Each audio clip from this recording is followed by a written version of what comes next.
नमस्कार, आप देख रहे हैं IBC 24 गुड मॉर्निंग छत्तीसगढ़ में आप सभी का बहुत बहुत स्वागत। मैं हूं आप सभी के साथ रचना नितेश और छत्तीसगढ़ की खबरों पर का रुख करें उसके पहले एक नजर अब तक के हेडलाइंस पर।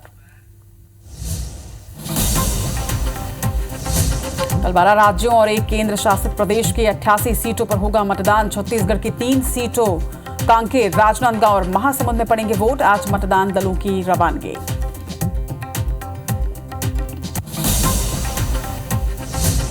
अमित शाह का मिशन छत्तीसगढ़ कल बेमेतरा में चुनावी सभा को करेंगे संबोधित। केंद्रीय गृह मंत्री प्रत्याशी विजय बघेल के पक्ष में करेंगे प्रचार।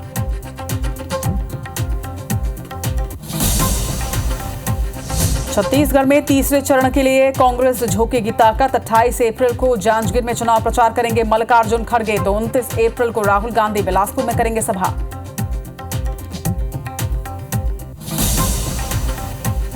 जगदलपुर में गश्त के दौरान जवानों को लगी गोली, एक जवान की मौत, एक का इलाज जारी। जवान की राइफल से गोली चलने से हुआ हादसा।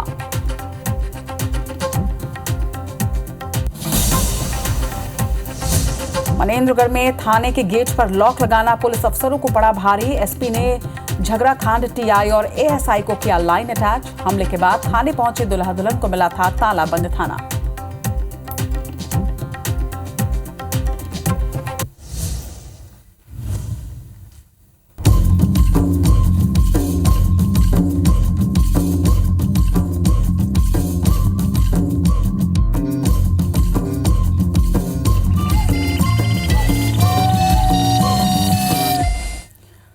और गुड मॉर्निंग छत्तीसगढ़ में सबसे पहले खबर बस्तर से यानी जगदलपुर से बड़ी खबर आपको बता दें, जहां पर गश्त के दौरान जवानों को गोली लगी है। बताया जा रहा है कि एक घायल जवान की इसमें मौत हो गई है, वहीं एक का इलाज इस वक्त जारी है। जगदलपुर में दंतेवाड़ा नारायणपुर की सीमा पर दरअसल जवानों की पार्टी गश्त कर रही थी और उसी दौरान यह हादसा हुआ है। बस्तर आईजी पी सुंदरराज ने इसकी पुष्टि भी की है। गश्त के दौरान जवानों की राइफल से गोली चलने से यह पूरा हादसा हुआ। तो नारायणपुर दंतेवाड़ा की सीमा में यह हादसा हुआ है, जहां पर जवानों के राइफल से गोली चल गई और बताया जा रहा है कि गोली चलने की वजह से जहां एक जवान की मौत हो गई है, वहीं एक जवान के घायल होने की भी सूचना है। बड़ी खबर इस वक्त सामने आ रही है जगदलपुर से। दंतेवाड़ा नारायणपुर की सीमा में जिस वक्त गश्त चल रही थी उस वक्त ये घटना घटी है जब जवानों की राइफल से ही गोली चली और ये 2 जवानों को लगी है। बताया जा रहा है कि एक जवान की इस दुर्घटना में मौत हो गई है, तो वहीं एक जवान बुरी तरह से घायल है जिसे एयरलिफ्ट किया गया है। यहां से बड़ी खबर इस वक्त जगदलपुर से, जहां पर 2 जवानों को गोली लगी है, लेकिन इस बार नक्सली मुठभेड़ नहीं बल्कि इस बार जवानों की राइफल से ही जवानों को यहां पर गोली लगी है। वेद प्रकाश संगम इस वक्त हमारे सहयोगी दंतेवाड़ा से हमारे साथ जुड़ रहे हैं लाइव। वेद, क्या इनपुट्स हैं आपके पास, किस तरह से ये पूरा हादसा हुआ, क्या कोई डिटेल बाहर निकल पाई है? जितेंद्र, कल शाम को पुलिस को यह सूचना मिली थी कि बारसूर से लगा हुआ जो नारायणपुर का इलाका है, दंतेवाड़ा और नारायणपुर की सीमा पड़ती है, हांदावाड़ा, इस तरीके का इलाका है। यहाँ पर बड़े माओवादी लीडरों की जमावड़े की खबर मिली थी और यहाँ पर यह भी पुलिस को पुख्ता खबर थी कि ये नक्सली किसी बड़ी मीटिंग का आयोजन कर रहे हैं ताकि आने वाले दिनों में पुलिस फोर्स को नुकसान पहुंचाया जा सके। तो इस सूचना के बाद दंतेवाड़ा से डीआरजी, सीआरपीएफ की तमाम टुकड़ियां निकाली गई। बड़ी संख्या में जवानों को उसको मूव किया गया था, लेकिन कल रात करीब 11 बजे जब जवान नक्सलियों के इलाके में घेराबंदी कर रहे थे, उसी दौरान एक जवान से गलती से ये फायर खुल जाता है जिसमें 2 जवानों को गोलियां लगती है। एक जोगराम कर्मा, ये फरसपाल का रहने वाला है, और एक परशुराम मलामी, इन दोनों जवानों को गोली लगी, जबकि जोगराम कर्मा की मौके पर ही वो शहीद हो गया था और दूसरा जो जवान है परशुराम मलामी, इसे काफी गोलियां लगी है। लेकिन अभी जो इसकी स्थिति है वो इस बारे में स्पष्ट नहीं कहा जा सकता, क्योंकि कल आज सुबह ही तड़के करीब 5 बजे इसे एयरलिफ्ट कर राजधानी रायपुर रवाना किया गया है। तो एक तरीके से ये भी कहा जा सकता है कि नक्सलियों की मौजूदगी की सूचना जहां भी जवानों को मिल रही है उस पर त्वरित कार्रवाई की जा रही है। हाल ही में देखिएगा तो बस्तर में ही अलग अलग बड़ी संख्या में माओवादियों को जवानों ने मार गिराया। तो एक तरीके से जवानों का मनोबल काफी बढ़ गया और कल देर रात भी जो पार्टी निकाली गई थी वो इसी सिलसिले में निकाली गई थी कि उस इलाके में बड़े माओवादी लीडरों के जमावड़े की पुख्ता खबर थी पुलिस को। निश्चित तौर पर वेद प्रकाश, लगातार जवानों का शौर्य जो है वो बस्तर क्षेत्र में नजर आ रहा है। अब तक के सबसे बड़े नक्सल ऑपरेशन में 29 नक्सलियों को ढेर कर दिया गया था और जवान लगातार मुस्तैदी के साथ, जैसा कि आप जानकारी भी दे रहे हैं कि रात के 11 बजे ये सर्च में निकले हुए थे। इसी से अंदाजा लगाया जा सकता है कि चप्पे चप्पे पर हमारे जवानों की नजर और हमारे जवान बड़ी मुस्तैदी के साथ में इस वक्त इलेक्शन की ड्यूटी पे लगे हुए हैं और बस्तर की सुरक्षा में लगे हुए हैं। लेकिन जिस तरह से ये पूरी घटना सामने आई है, भूलवश राइफल से गोली चली है, इस पूरी टेक्नोलॉजी को समझना चाहेंगे कि राइफल से क्या इस तरह से भूलवश गोली चल सकती है? जी देखिए, एक बात ये बताना चाहेंगे कि जब भी नक्सल इलाके में बस्तर में पुलिस मूव करती है या कोई गश्त ऑपरेशन चलाती है तो वहां पर हमेशा ही पुलिस लोडेड और अनलॉक होता है इनका राइफल कि कभी भी नक्सली सामने से टकरा सकते हैं और कभी भी फायर खोला जा सकता है। तो यही वजह मानी जा रही है कि जो जवान है उससे ये राइफल चल गया और उससे जवानों को ही गोली लगी और एक जवान शहीद भी हो गया। हालांकि अब पुलिस के जो आला अधिकारी है वो इस बारे में जांच की बात भी कह रहे हैं कि आखिरकार ये ऐसे कैसे किसी के राइफल से अचानक से फायर हो जाता है। पूरा जो मामला है वो जांच के अधीन है। अब जांच के बाद ये स्पष्ट हो पाएगा कि क्या राइफल में कोई तकनीकी खराबी थी या जवान ने किसी प्रकार के आवेश में आकर या उत्साह में आकर फायर तो नहीं खोल दिया। संपूर्ण मामला जांच का है और जांच के बाद ही इसमें स्पष्ट हो पाएगा कि आखिरकार ये अचानक से फायर खुलने वाली बातें हैं वो घटनाक्रम आखिरकार कैसे बढ़ गई। क्योंकि पिछले दिनों भी हमने देखा था कि अरनपुर इलाके में भी जब बाइक से जवान गश्त से वापस लौट रहे थे तो उस दौरान भी एक जवान से ये गलती से राइफल खुल गया था और वहां पर भी हालांकि चोटें तो नहीं आई लेकिन राइफल से फायर होने की बात सामने आई। तो एक दूसरी घटना लगभग माह भर के भीतर ही सामने आई है। तो एक बड़ी जांच की आवश्यकता भी है कि आखिरकार बार बार ऐसा क्यों हो रहा है और कहीं इससे जवानों को ही आने वाले समय में नुकसान ना उठाना पड़े। हालांकि आज की जो घटना है उसमें एक जवान तो शहीद हो ही चुका है। निश्चित तौर पर वेद प्रकाश की क्या कोई तकनीकी खामी है या कोई गंभीर लापरवाही, हालांकि ये संपूर्ण जांच का विषय है और जांच के बाद ही पूरी तस्वीर साफ हो पाएगी। खबर पर नजर बनाकर रखेगा वेद प्रकाश। फिलहाल तमाम जानकारी के लिए आपका बहुत बहुत शुक्रिया। तो वेद प्रकाश संगम हमारा दंतेवाड़ा संवाददाता, इन्होंने पूरी जानकारी यहाँ पर साझा की और इस खबर पर लगातार अपडेट्स पहुंचाते रहेंगे क्योंकि गंभीर सवाल यहाँ पर खड़े हो रहे हैं। निश्चित तौर पर जवान जो है पूरी मुस्तैदी के साथ सुरक्षा में लगे हुए हैं, लेकिन इसके बावजूद जिस तरह से एक जवान की शहादत यहाँ पर हुई है, लापरवाही थी, भूल थी या फिर क्या था, जांच के बाद ही तस्वीर साफ होगी। फिलहाल बढ़ रहे हैं आगे। धमतरी से बड़ी खबर आपको बता दें, जहां पर हत्या के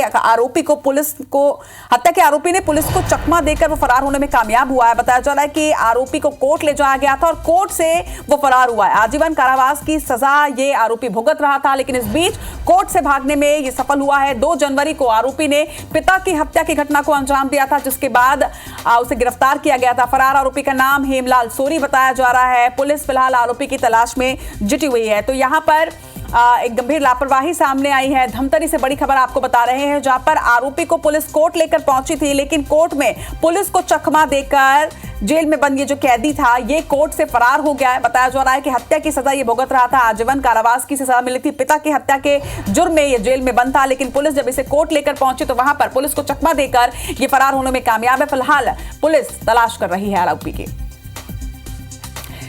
तो धमतरी से बड़ी खबर और यूं कहें कि बड़ी लापरवाही की खबर सामने आई है, क्योंकि सुरक्षा में चूक यहां पर हुई है। पुलिस की कस्टडी से एक कैदी यहां से भाग निकला है। बताया जा रहा है कि फरार आरोपी का नाम हेमलाल सोरी है, जो कि अपने ही पिता के हत्या के जुर्म में जेल में बंद था। आजीवन कारावास की इसे सजा सुनाई गई थी, लेकिन पुलिस इसे लेकर कोर्ट पहुंची थी और कोर्ट पहुंचने के बाद इसने पुलिस को चकमा देकर वहां से फरार हो गया है। फिलहाल पुलिस फरार आरोपी की तलाश कर रही है, लेकिन बड़ी बात यह कि पुलिस कस्टडी में कोर्ट के परिसर से कैसे एक कैदी फरार हो सकता है। एक बड़ी लापरवाही, एक बड़ी चूक यहां पर मानी जा रही है। हत्या का आरोपी पुलिस को चकमा देकर कैसे फरार हुआ, ये गंभीर सवाल। देवेंद्र मिश्रा हमारे संवाददाता इस वक्त हमारे साथ जुड़ रहे हैं। देवेंद्र, एक बड़ी लापरवाही या सुरक्षा में चूक इसे माना जाएगा, क्योंकि पुलिस कस्टडी से एक हत्या का आरोपी कैसे फरार हो सकता है?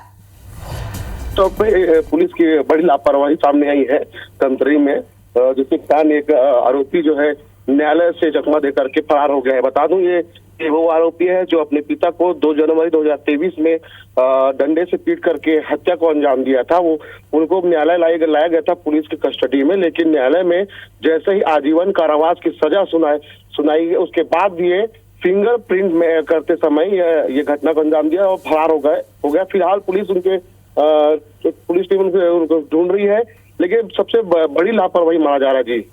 जी चलिए देवेंद्र, लगातार खबर पर नजर बनाकर रखिएगा, क्योंकि निश्चित तौर पर जैसा आप भी कह रहे हैं कि गंभीर लापरवाही है, तो ये खबर से ही समझा जा सकता है कि कोर्ट परिसर के अंदर से अगर एक कैदी फरार होने में कामयाब हो सकता है, पुलिस को चकमा देख सकता है, तो ये कहीं ना कहीं कानून में चूक है, कानून व्यवस्था में चूक है। तमाम बातचीत के लिए आपका बहुत बहुत शुक्रिया देवेंद्र।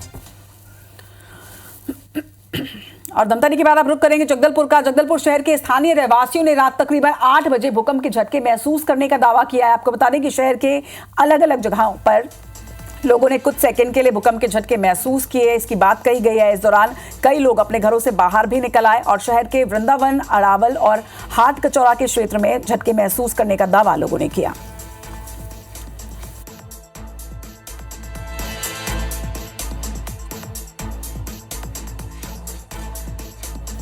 तो लोगों का दावा है कि उन्होंने भूकंप के झटके महसूस किए, क्योंकि लोग घरों से बाहर निकल गए जब उन्हें यह महसूस हुआ कि ये भूकंप के झटके। हालांकि इसकी आधिकारिक पुष्टि अब तक नहीं हुई है। नेशनल सेस्मोलॉजी सेंटर भूकंप आने की बात से इनकार कर रहा है। आपको यह भी जानकारी दे दें कि बुधवार को हैदराबाद से 25 किलोमीटर की दूरी पर दोपहर 1 बजे भूकंप के झटके महसूस किए गए। रेक्टर स्केल पर इसकी तीव्रता 2.50 नापी गई थी, जबकि जगदलपुर में रात 8 बजे के आसपास कोई रिकॉर्ड दर्ज नहीं किया गया।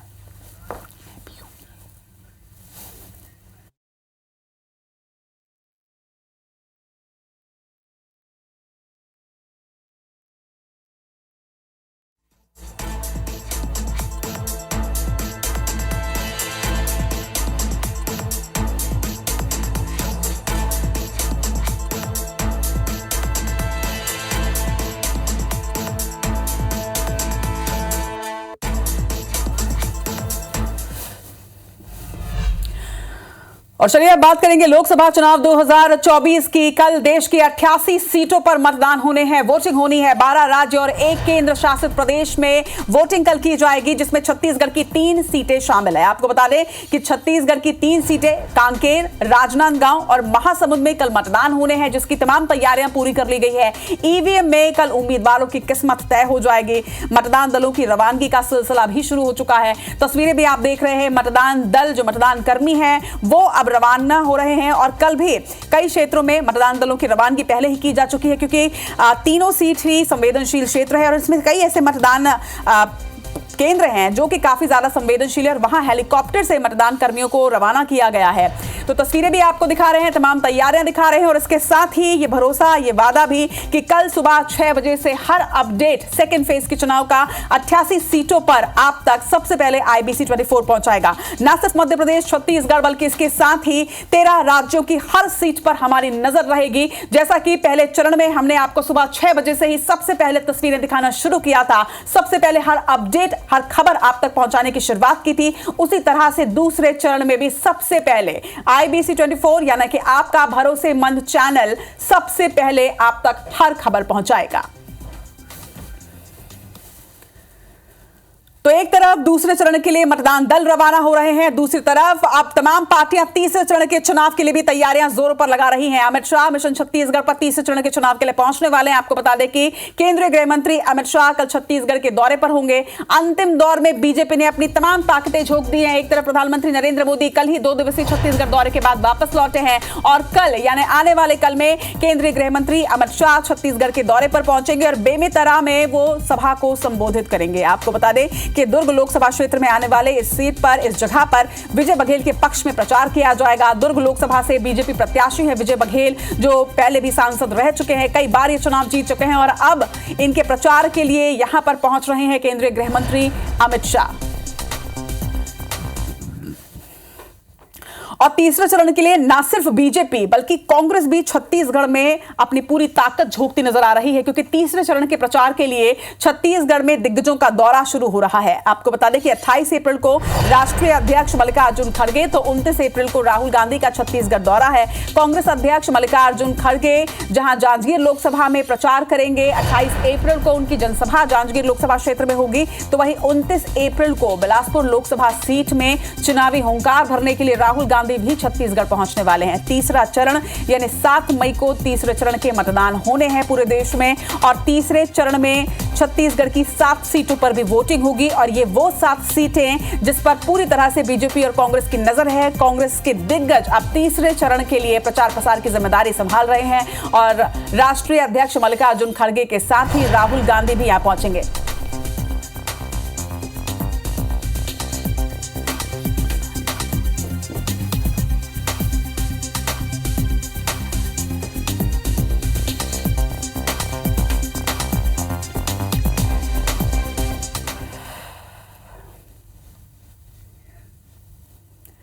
और चलिए अब जरा सियासी समीकरण की बात करते हैं। छत्तीसगढ़ में साहू समाज को लेकर भाजपा और कांग्रेस दोनों ही आमने सामने नजर आ रही है। दरअसल सागर से विधायक ईश्वर साहू ने कहा है कि उनके बेटे की हत्या के वक्त तत्कालीन कांग्रेस सरकार और गृह मंत्री ताम्रध्वज साहू ने उनकी कोई मदद नहीं की, मगर अब चुनाव के वक्त उन्हें साहू समाज की याद आ रही है। इस पर पलटवार करते हुए धमतरी विधायक ओंकार साहू ने कहा कि कांग्रेस की सरकार ने उनके परिवार को तुरंत मदद पहुंचाई थी। ईश्वर साहू चुनाव के वक्त साहू समाज को बरगलाने की कोशिश कर रहे हैं।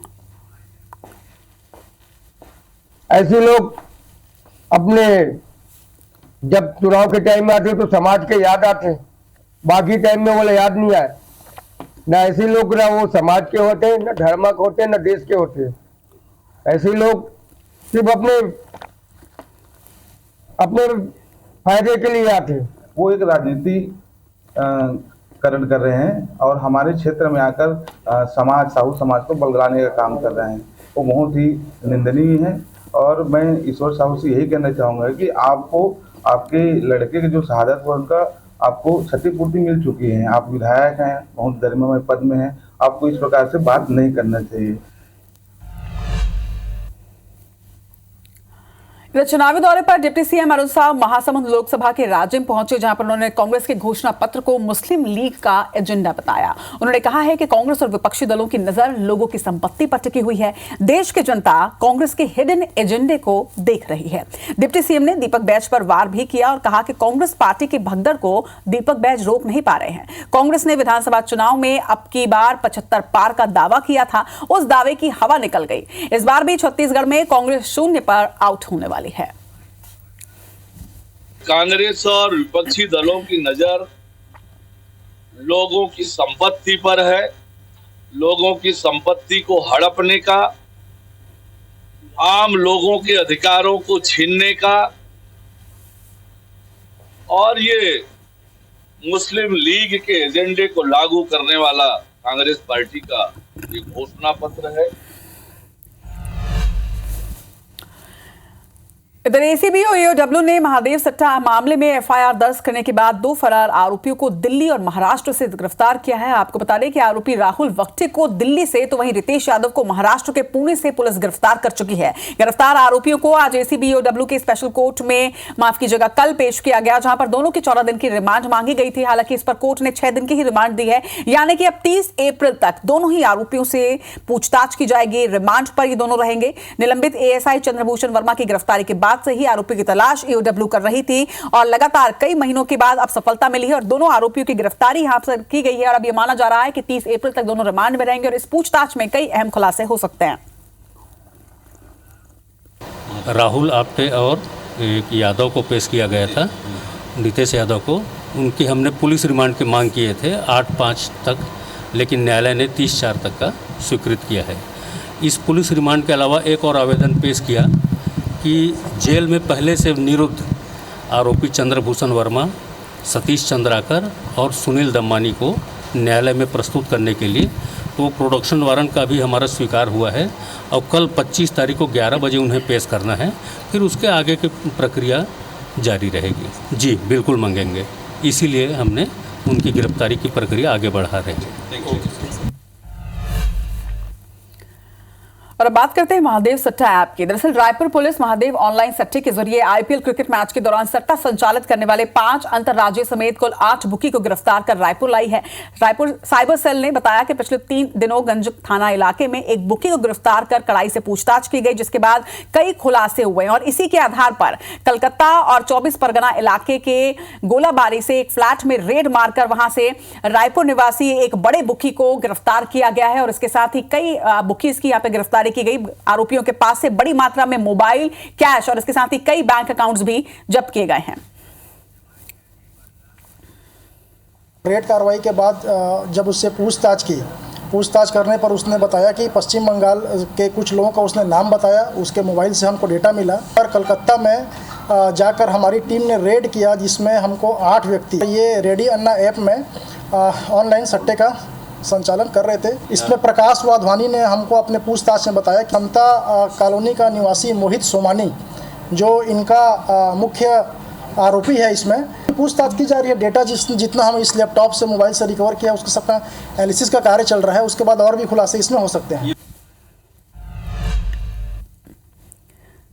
और अब खबर पेंड्रा से आपको बता दें, जहां पर एक भालू का शावक बेहोश अवस्था में मिला है। दरअसल सड़क किनारे बेहोश मिला है सफेद भालू का शावक। ग्रामीणों ने इसकी सूचना इसके बाद वन विभाग को दी और ग्रामीणों ने किस तरह से भालू के शावक को इसके बाद पानी पिलाया, ये तस्वीरें आप देखिए। पानी पिलाने के बाद शावक होश में भी आया। माना जा रहा है कि कड़ी गर्मी की वजह से ये अवस्था हुई होगी। ग्रामीणों ने वन विभाग को सूचना दे दी है। भालू की मां के साथ ही दूसरे शावक भी आसपास मौजूद हो सकते हैं, जिसको लेकर सुरक्षा भी यहां पर बढ़ती जा रही है, एहतियातन बरता जा रहा है। लेकिन तस्वीरें आप देखिए, पेंड्रा में पानी पीते हुए नन्हे शावक की ये तस्वीरें अब काफी तेजी से वायरल भी हो रही है। लोगों ने जब सड़क किनारे इस नन्हे भालू के शावक को देखा तो लोगों ने यहां पर जागरूकता दिखाते हुए उसकी मदद की, उसे छांव में लेकर आया गया और उसके साथ ही उसे पानी पिलाया गया। साथ ही वन विभाग को सूचना दे दी गई है। फिलहाल वन विभाग अलर्ट मोड पर है, क्योंकि माना जा रहा है कि नन्हा शावक अगर यहां पर है तो आसपास कुछ और शावक और उनके साथ ही माला भालू भी हो सकती है।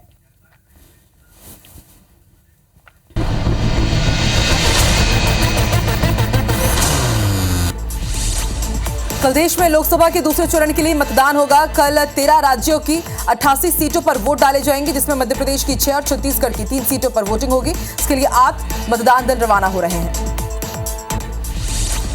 आज डिप्टी सीएम अरुण साहु मुंगेली और बिलासपुर के दौरे पर रहेंगे। मुंगेली में बीजेपी प्रत्याशी तोखन साहू के साथ प्रचार करेंगे। गांव में जनसंपर्क भी करेंगे। मुंगेली के बाद बिलासपुर के कार्यक्रमों में भी शामिल होंगे। पीसीसी चीफ दीपक बैज भी आज बिलासपुर और जांजगीर चांपा जिले के दौरे पर रहेंगे। दोपहर 12 बजे बिलासपुर में कांग्रेस कार्यकर्ताओं के साथ बैठक करेंगे। राहुल गांधी के कार्यक्रम स्थल का निरीक्षण करेंगे। जांजगीर में खरगे के कार्यक्रम की तैयारियों का जायजा लेंगे। कल केंद्रीय गृह मंत्री अमित शाह छत्तीसगढ़ आने वाले हैं। अमित शाह कल बेमेतरा में चुनावी सभा को संबोधित करेंगे। दुर्ग लोकसभा से बीजेपी प्रत्याशी विजय बघेल के लिए प्रचार करेंगे। कांग्रेस अब तीसरे चरण की चुनाव तैयारी में जुट गई है। कांग्रेस अध्यक्ष खरगे और राहुल गांधी छत्तीसगढ़ आएंगे। 28 अप्रैल को जांजगीर में सभा करेंगे मल्लिकार्जुन खरगे, तो वहीं 29 अप्रैल को बिलासपुर में राहुल गांधी प्रचार करेंगे। जांजगीर चांपा के कांग्रेस विधायक व्यास कश्यप ने कहा है कि मोदी सरकार के 10 साल में केवल जुमलेबाजी हुई है। इस बार कांग्रेस की गारंटी कारगर साबित होगी, मोदी की गारंटी फेल होगी। राजनांदगांव से कांग्रेस प्रत्याशी भूपेश बघेल के पक्ष में शहर कांग्रेस कमेटी ने सभा की है और लोगों से कांग्रेस के पक्ष में वोट देने की अपील की। रैली में गब्बर सिंह की वेशभूषा में कांग्रेस पार्षद आकर्षण का केंद्र रहे। जगदलपुर में गश्त के दौरान 2 जवानों को गोली लग गई। गोली लगने से एक जवान की मौत हो गई, दूसरे का इलाज चल रहा है। दंतेवाड़ा नारायणपुर सीमा पर गश्त के दौरान जवान की राइफल से गोली चलने पर यह हादसा हुआ। दंतेवाड़ा में अलग अलग इलाकों में सक्रिय 18 नक्सलियों ने सरेंडर कर दिया। लोन वर्राटू अभियान के तहत एसपी गौरव रॉय के सामने आत्मसमर्पण किया। चुनाव कार्य में लापरवाही पर पत्थरगांव बीईओ को निलंबित कर दिया गया। शिक्षा विभाग के 123 कर्मचारियों का सॉफ्टवेयर डेटा एंट्री कार्य नहीं किया गया था, जिस पर निर्वाचन अधिकारी ने कार्रवाई की। इंडियन मेडिकल एसोसिएशन ने देश में चिकित्सा सुविधाओं को बेहतर करने के लिए नीतिगत सुझाव पत्र जारी किए हैं। आईएमए ने सभी लोकसभा प्रत्याशियों के साथ छत्तीसगढ़ के स्वास्थ्य मंत्री को भी पत्र भेजा है। बलरामपुर पहुंचे सरगुजा लोकसभा के सामान्य प्रेक्षक ने शांतिपूर्ण मतदान के लिए अधिकारियों के साथ बैठक की, जिसमें आवश्यक दिशा निर्देश दिए गए। रायपुर में दर्दनाक सड़क हादसे में बाइक सवार दंपति की मौत हो गई। हादसे में 2 बच्चे घायल हो गए हैं। दोनों बच्चों को मेकाहारा में भर्ती कराया गया। टेकरी गांव के पास ही दर्दनाक हादसा हुआ। भिलाई में 6 बदमाशों ने युवक पर कटर से हमला कर उसे गंभीर रूप से घायल कर दिया है। किसी बात पर विवाद होने के बाद हमला कर दिया गया। घायल युवक को अस्पताल में भर्ती कराया गया। छावनी थाना क्षेत्र की घटना है। खाना नहीं बनाने पर गुस्से में पति ने अपनी पत्नी की पीट कर हत्या कर दी। पति काम के सिलसिले में कांकेर गया हुआ था। घर लौटने पर पत्नी शराब के नशे में थी, गुस्से में हत्या कर दी। पखाजूर के बड़ेका पासी की घटना है। महासमुंद लोकसभा में 26 अप्रैल को मतदान होना, जिसको लेकर प्रशासन ने पूरी तैयारियां कर ली है। मतदाताओं के लिए 1080 मतदान केंद्र बनाए गए हैं। वाहनों में जीपीएस सिस्टम भी लगाए गए हैं। महासमुंद में भी दूसरे चरण के लिए कल मतदान होना है। राज्य में प्रशासन ने सभी पोलिंग बूथ में तैयारी शुरू कर दी है। फिंगेश्वर में आदर्श मतदान केंद्र बनाया जा रहा है। बेमेतरा में प्रदेश प्रवक्ता ने प्रेस वार्ता ली और कांग्रेस के घोषणा पत्र को लेकर पत्रकारों को संबोधित किया। उन्होंने कहा कि कांग्रेस के घोषणा पत्र में धर्म विशेष को लाभ पहुंचाने वाले तथ्य सामने आए हैं। कांग्रेस हार मान चुकी है। बिलासपुर हाईकोर्ट में हवाई सेवा की सुनवाई के दौरान याचिकाकर्ताओं की ओर से फ्लाइट के लिए टिकट बुक करने वाले यात्रियों के आंकड़े प्रस्तुत किए गए। प्रकरण की अगली सुनवाई 8 मई को होगी। सुप्रीम कोर्ट के कॉलेजियम ने छत्तीसगढ़ हाईकोर्ट के स्थायी न्यायाधीश के रूप में जस्टिस राकेश मोहन पांडे के नाम की सिफारिश की। इसके साथ ही अतिरिक्त न्यायाधीशों की नियुक्ति के लिए जस्टिस सचिन सिंह राजपूत और जस्टिस राधाकिशन अग्रवाल के नामों की सिफारिश की है। अंबिकापुर के मरीन ड्राइव तालाब में हजारों मछलियों की मौत से हड़कंप मच गया है। तालाब में लगा फव्वारा काफी समय से खराब था, जिसके कारण ऑक्सीजन की कमी से मछलियों की मौत हो गई।